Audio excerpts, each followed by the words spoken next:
Ago, I had a conversation with one of my students in Brazil. She was telling me that she had been studying English for many years.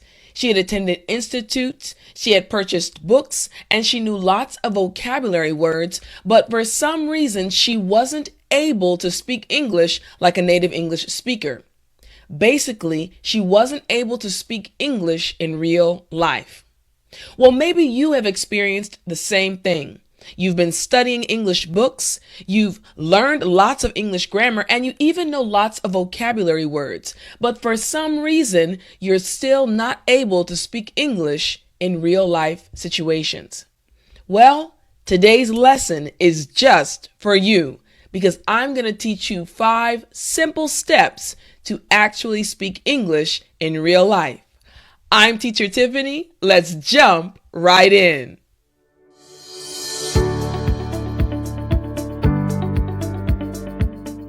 All right, today's steps are the 5 W's. Now, for those of you who have been studying with me for a long time, you've heard about the 5 W's. Literally, who, what, when, where, and why.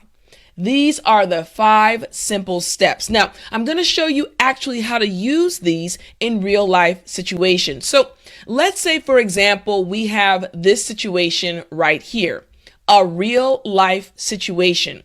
There are 2 women and it looks like there's some sort of transaction. Well, using the 5 W's, we would do this. Who is this woman with long hair? Then, what is she doing with the credit card? Next, where are they? When is this happening? And why is she buying something? Now, we're going to figure out how to use these steps to actually speak about this real life situation. But I want you to follow along closely because the fact of the matter is, people like myself, native English speakers, literally think like this when we are speaking in English. You see, when I was in high school, that's right, many years ago, when I was in high school, we were taught to think like this. And you know, guys, honestly, when I was a teacher in South Korea, I realized that this is the key for native English speakers because I had students who were super intelligent. I mean, I had students that were doctors, lawyers, even some of my high school students and university students who weren't necessarily professionals yet, but they were extremely smart, but they still couldn't speak English well. And I realized that it wasn't because of their ability to memorize or study, because they were smart. It was the fact that no one had taught them these 5 simple steps. No one had taught them the keys to connect the information they had learned so that they could speak like a native English speaker.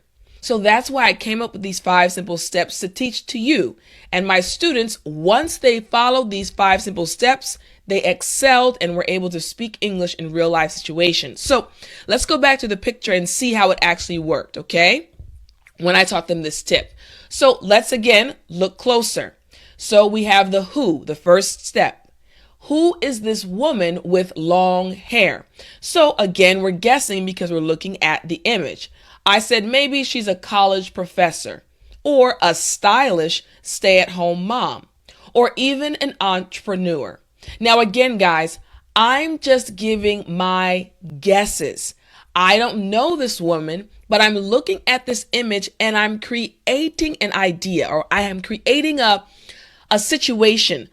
Who is this woman? What is it about her that makes me want to look at the picture? So again, this is the stage where you want to think about who the woman is, okay? Now, the word entrepreneur, you may not know what that word is, so let me explain it to you guys. The word entrepreneur means a person who runs and operates their own business. In other words, runs, organizes, and manages. So the best example is me. I am actually an entrepreneur. Remember, I told you guys in a previous video several months ago that I actually used to work for NASA. I was a web developer for NASA and I loved my job. But I left my job and I actually went to South Korea and I became an English teacher. Now, fast forward 10 years, I'm actually working for myself, running and managing my own English business. Why? Because I want to teach you. So again, your teacher is an entrepreneur. Maybe some of you are entrepreneurs. You can put it in the comments section, and I'd love to know what your business is, okay? All right, so let's go back to my screen and let's continue. So again, this woman could be a college professor, a stylish stay-at-home mom, or an entrepreneur. Now we have to go to the second step, okay? The second step is what? What is she doing with the credit card? Again, you can see in the picture that she has a credit card. So maybe she's making a payment or testing to see if it works or swiping it quickly. Again, all you're doing is coming up with your own idea of what could possibly be happening in this situation. This is going to lead us to speaking about the situation, okay? Now, the word swipe, maybe you don't know what that word is. So the word swipe actually means to pass through an electronic device designed to read and process the information encoded on it. So again, as you look at the picture, the lady has a card in her hand and she's swiping it through the electronic device. I had to swallow real quick. All right, so she's swiping it through the device. Think about when you go to the store, when you go to buy something, right? If you don't have cash on you, you can use your card and swipe it, and the money is electronically taken out of your account. We say swipe in English, okay? All right, so let's go back and go to the third step, okay? All right, so the third step that we want to look at is the when. So when is this happening? Again, I'm giving my own thoughts. I'm guessing maybe it's the middle of the day. Why? Because it looks like it's bright and it looks like everyone's kind of relaxed. Or maybe it's a Sunday afternoon. Or maybe it's during her lunch break. Again, guys, once again, when you're practicing these 5 simple steps, maybe you're at home alone. If you're looking at a picture, I want you to do the same thing that I'm doing right now. This practice is teaching you how to think in English so that when you're in a real life situation, you'll naturally use these 5 steps, okay?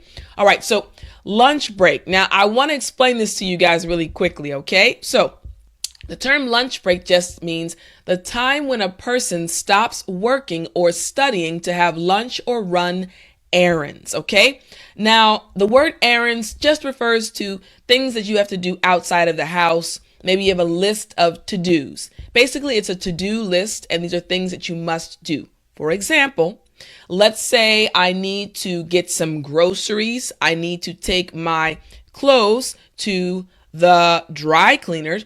These are things that I have to do outside of the house, my to-do list or my errands, okay? All right, so we need to move on to the next step. Here we go. All right, our next step is where. So where are they right now? We can see there are 2 women in the picture, but again, where could they be? Maybe they are at a natural or a local natural tea cafe, or at an organic market, or even at a convention for natural pottery. Again, we're just guessing. Now, the word convention is an assembly or gathering of people for one purpose. Usually it's for business or sales. So let's say, for example, there's a business convention about computers or technology. You can say you're going to a business convention or a computer convention or a technology convention, a large group of people that come together for seminars and to actually look at new products. We call that a convention in English, okay? Now, guys, as we're studying, you're learning a lot, and I'm so happy to teach you. Remember, you can learn even more with me by joining my academy. The link's on the screen. Some of you are already members, but I want to help you more. So remember, if you want to learn more vocabulary or also how to think more in English and just continue studying with me, remember to click the link in the description, okay? All right, now we're going to move on to our next and final step, okay? So here we go. I'm going to take you back to my screen. The final one is why. Why is she buying something? So maybe she loves unique herbal teas, or maybe the store won't be open tomorrow, or maybe the saleswoman, the woman on the left, was very persuasive. Now, this word persuasive, I want to practice the pronunciation with you really quickly. Okay. I had another student this past week and we were talking and I also taught him the pronunciation and I realized that it may be a little difficult for you all as students. So here we go. Persuasive.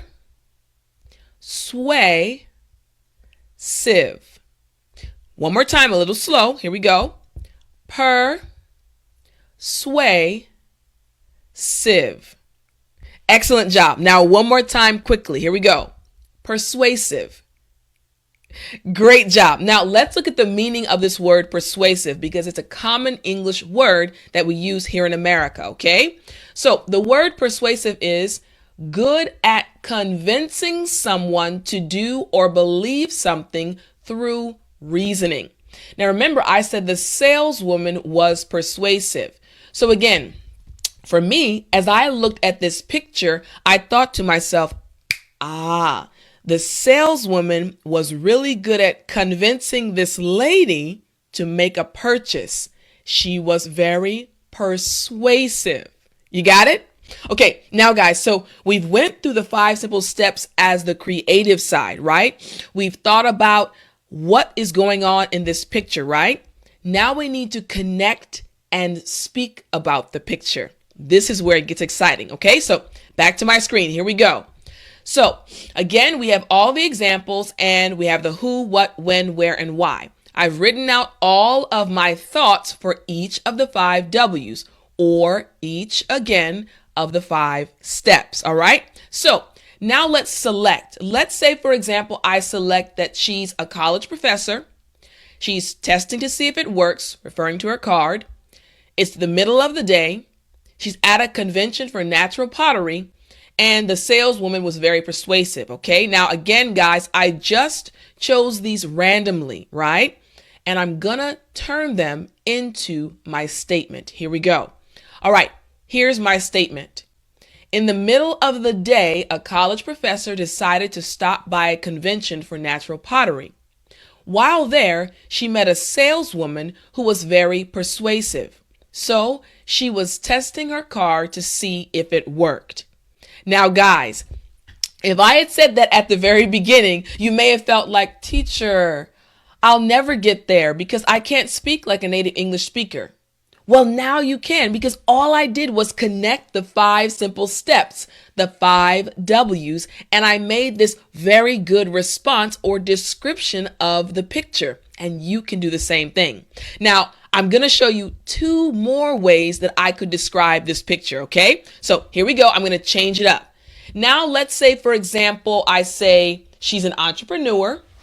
She's making a payment on a Sunday afternoon at an organic market, and the store won't be open tomorrow. So this is what it would look like. The entrepreneur is making a payment at an organic market. She actually decided to go on a Sunday afternoon because she heard the store won't be open tomorrow. All right, guys. So again, you see what happened. I just switched it up and I still was able to give a very good answer, a good description of this picture. Again, using the 5 simple steps, the 5 W's. I'm going to show you one more example using the information we already gathered, okay? All right, so here we go. The last one. A stylish stay-at-home mom, swiping it quickly, again referring to the card, during her lunch break at a local natural tea cafe, and she loves unique herbal teas. So we could say, I saw a stylish stay-at-home mom swiping her card quickly at a local natural tea cafe. She told me that she went during her lunch break because she loves unique herbal teas. Guys, that is how you use these 5 simple steps, the 5 W's, who, what, when, where, and why. Honestly, I'm so excited because it literally will change your English learning journey. You will start speaking and you will start feeling so confident when you're in conversations because the person listening to you will be able to tell that your fluency has improved because you're giving all of the necessary information. Now, again, guys, when you're practicing, remember this.